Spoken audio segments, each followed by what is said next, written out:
Hi everyone, Gabriella Augustinelli with Berardi Immigration Law here.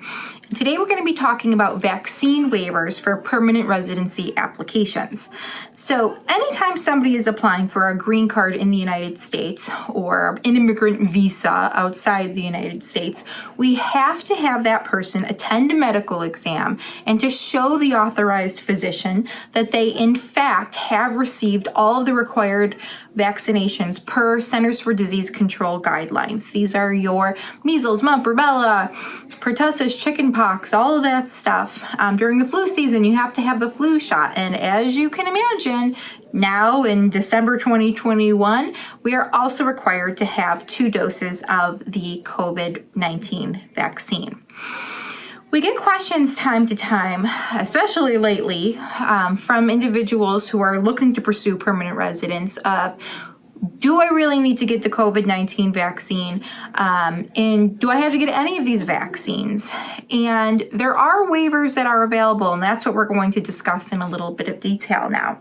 So the first thing to know, there's 2 types of vaccine waivers. The first one is what we call a blanket waiver. That's for individuals who have received all of their vaccines, but for whatever reason, they just don't feel comfortable getting that COVID-19 vaccine. Maybe they don't feel like they know enough. Maybe they feel that there's something in their body that would have a terrible reaction to that vaccine.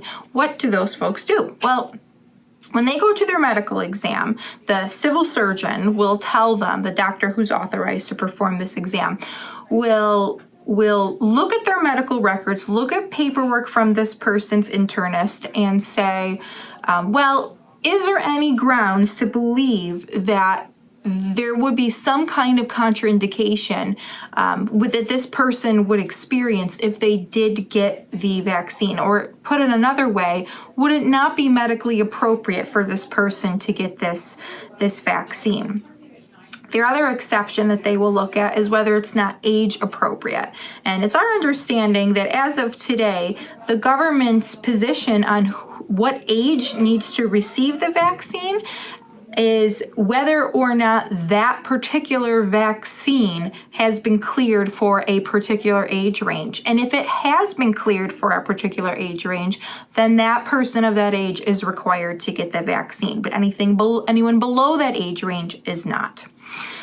A lot of people are asking for these blanket waivers, as you can imagine, and anecdotal evidence or information that we have received from our clients who've been discussing this with their civil surgeons it really tells us that there's not a whole lot of folks who are getting these blanket waivers.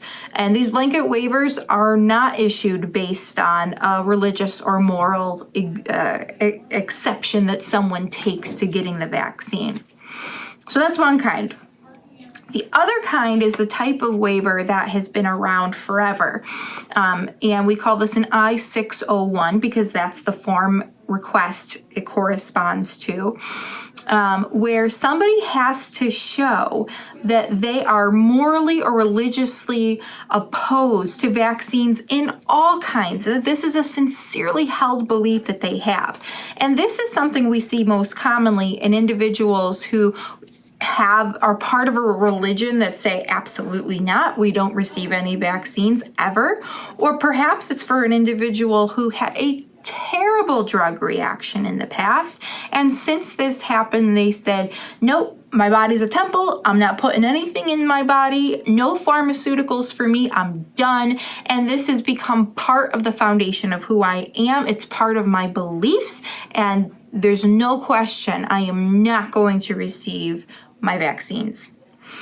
Now, this is a very, very difficult application, but it will be approved, and I'm happy to say I was able to get an approval for a client just last week with a vaccine waiver of this kind, where we could show that the person truly had a terrible experience.